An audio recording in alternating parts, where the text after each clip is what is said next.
One from the Bleacher Report. 3 prospects the Browns must consider at 54. They go Kamari Lassiter, cornerback from Georgia. Schwartz leans heavily on single high. He does like to mix things up. Lassiter has the versatility to thrive in Schwartz's scheme as an early rotational player. Wouldn't be a liability in run support. Lad McConkey, wide receiver, Georgia. Very intriguing option for the Browns. Good size, 6 foot, 186 pounds. Reliable hands after the catchability. Positional versatility. Big question is whether he'll actually be available later in the second round. Yeah, that's a huge question. And then they go Jeremiah Trotter, an adept pass rusher, capable blitzer, would make him valuable in a division that features Joe Burrow, Lamar Jackson, Russell Wilson. I don't see Lad McConkey being there, and I don't see either of the other guys being on the Browns' radar at 54. Just your opinion. Yeah, this is a tough one. Look, if Lad McConkey's there at 54, that's kind of a slam dunk selection.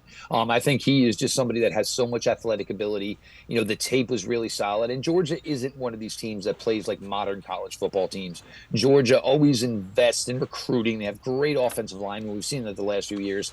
You know, they like to run the ball. They play good defense. Georgia could go out and play a style if they wanted to, you know, and recruit the type of athletes where they would win games 80-13.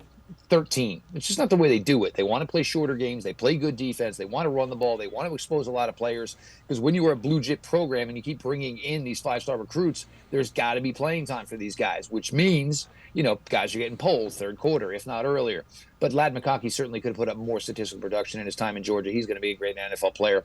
Lassiter, look, I'm not against drafting a corner, and, you know, you read the tea leaves, that's something the Browns are always going to do. I mean, you have a head coach who was a defensive back, you have a general manager who's a defensive back, and, you know, basically you're saying, well, do you need a corner? You know, you're bringing in somebody to, you know, compete for cornerback 5, cornerback 6, you know, compete with Khalif Lassie, who played last year, but not a ton. It wouldn't be shocking for the Browns not to do that, but the thing is you're drafting cornerback 5, drafting cornerback 6 at 54. I don't know where that makes sense, because you do have bigger pressing needs elsewhere. Jeremiah Trotter, his tape is phenomenal. But there's always that issue with guys who don't test. And I know we're reaching this point, and the Marvin Harrison Jr.'s of the world, they can do whatever they want. Jeremiah Trotter Jr., however, those testing numbers, combined with the fact that he is an older prospect and the fact that we have no numbers, I think Jeremiah Trotter ultimately is going to be a guy who's going to get drafted on day 3. I love his tape. I think he's a guy who looks like he was a son of a solid Hall of Fame player. You see it in his tape, but numbers and lack of them scare people. The Browns want a linebacker. Look, there's guys who did everything. There's also guys who had a higher tackle percentage. Junior Colson out of Michigan did not miss a lot of tackles in his time in college football. So of those names, I mean, yeah, McConkey would be the belle of the ball. The other two, I don't think they would be names the Browns would be entertaining at 54.